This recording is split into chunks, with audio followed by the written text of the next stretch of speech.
جیسے وہ عورت کفن کو تھوڑا سا چباتی ہمارے خاندان کا بندہ مر جاتا، تھوڑا اور کھاتی اور بندہ مر جاتا۔ ہمارے 4 سے 5 بندے فوت ہو چکے تھے اور باقی جتنے رہتے تھے وہ اکثر بیمار پڑ چکے تھے۔ صرف میرے چچا اور میرے والد صاحب تھوڑے سے ٹھیک تھے، یعنی باقی سب بستر پہ لگ چکے تھے۔ اور باخدا یہ میرے خاندان کی گھریلو کہانی ہے جو میں آج آپ کے سامنے رکھنے جا رہا ہوں۔ ناظرین، سٹوریز تو آپ نے بہت ساری سن رکھی ہوں گی ہارر، لیکن یہ جو کہانی میں آپ کو سچی بیس پہ سنانے والا ہوں، یہ دیکھا جائے تو میرے اپنے خاندان سے ریلیٹ کرتی ہے، میرے چچا جان سے ریلیٹ کرتی ہے، اور یہ بہت پرانی سٹوری ہے۔ اور یہ وہ سٹوری ہے کہ جس کو میں اگر یاد بھی کر لوں تو مجھے ہفتہ بھر رات میں ڈر کے میں اٹھ کے بیٹھ جاتا ہوں، یعنی وہ سٹوری ہے۔ اور آج کی اس سٹوری میں آپ دیکھیں گے کہ کس طرح ایک مری ہوئی مردہ خاتون جو اپنے ہی خاندان کے لوگوں کی جان لے رہی تھی،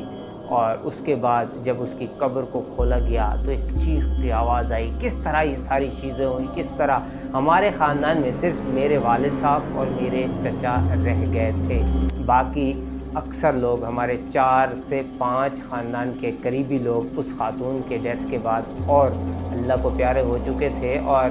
اس سب کی وجہ بھی وہی خاتون تھی جو پہلے فوت ہوئی تھی۔ اب یہ سارا سینیریو کریٹ ہوا اس کی کہانی کے آغاز میں آپ کو بتاؤں کہ اب جو باقی کے ہمارے خاندان کے لوگ تھے، یعنی 4-5 اس خاتون کے بعد بھی فوت ہو گئے، اور جو باقی کے لوگ تھے اکثر بیمار پڑ چکے تھے اور کہیں سے کوئی ٹھیک ہونے کا نام نہیں تھا۔ میرے چچا جان بھی بیمار ہو چکے تھے، اور باقی لوگ سب سہمے ہوئے تھے کہ آخر یہ ہو کیا رہا ہے۔ جب یہ ساری چیزیں پتہ کی گئیں کہ آخر ایسا ہوا کیا ہے، جب دوائیاں لے لے کے تھک گئے اور پے در پہ لوگ جو ہے اللہ کو پیارے ہونے لگے،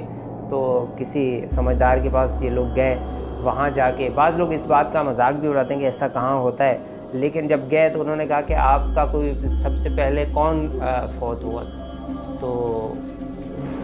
انہوں نے بتایا کہ ہماری ایک خاتون تھی جو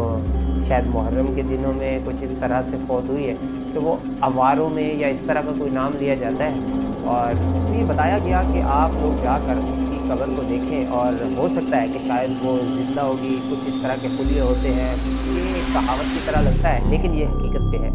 جب ان کی قبر کی کشائی کرنے کے لیے یہ لوگ گئے تو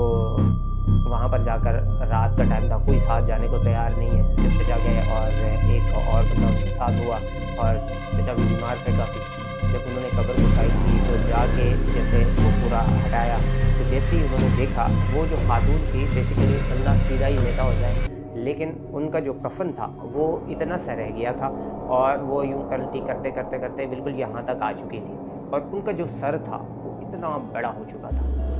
اب یہ ساری چیزیں دیکھنے کے بعد جو ہے کہا یہ گیا تھا کہ اگر یہ خاتون جیسے یعنی وہ کفن چباتے چباتے بالکل اوندھی پڑیں گی، ان کے خاندان کے تمام افراد کی ڈیتھ ہو جائے گی، یہ ایک عام کہاوت ہے۔ تو جب اس کو دیکھا گیا تو ان کے سر کو جو ہے توڑا گیا، تو وہاں سے ایک چیخ کی سی آواز آئی، یعنی وہ مر چکی تھی، دماغ میں کچھ خلیے باقی تھے، کیا تھا دماغ میں پورا ایک مٹکے جتنا پانی نکلا، اور پھر واپس آئے اور چیزیں نارمل آ گئی۔